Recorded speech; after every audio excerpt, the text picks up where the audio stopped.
development of compassion is something that we seem to be missing out on in our society, and not only us, but a lot of the world.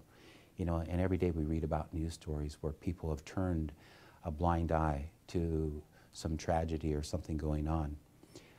So I think the development of compassion and understanding, you know, how these issues really impact people is important. And it means that we're going to have folks who, as they're thinking about the future, as they're pursuing their careers, are hopefully going to bring that part, you know, that element into account as they make decisions. You know, having these students here, I think, is a huge win-win for everybody. They get to experience firsthand some, you know, truly life and death kinds of issues. They get to understand these firsthand. They get to, you know, they get to help out and hopefully save a life and make a real difference.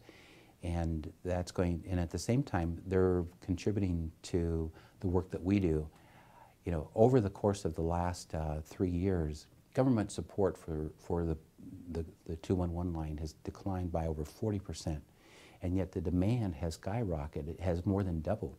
And so how do you begin to make up that gap?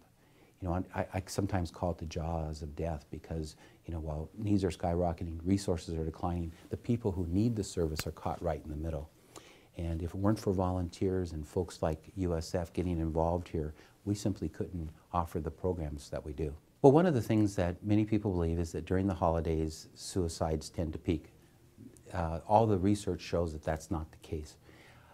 During the holidays, you know, many of the problems that people are dealing with tend to become obscured by just the festivity of the holidays, by the fact that families reach out to one another, neighbors reach out to one another. All those connections that I talked about that get lost, that finally lead somebody who's in deep pain to think about taking their lives, are oftentimes reestablished.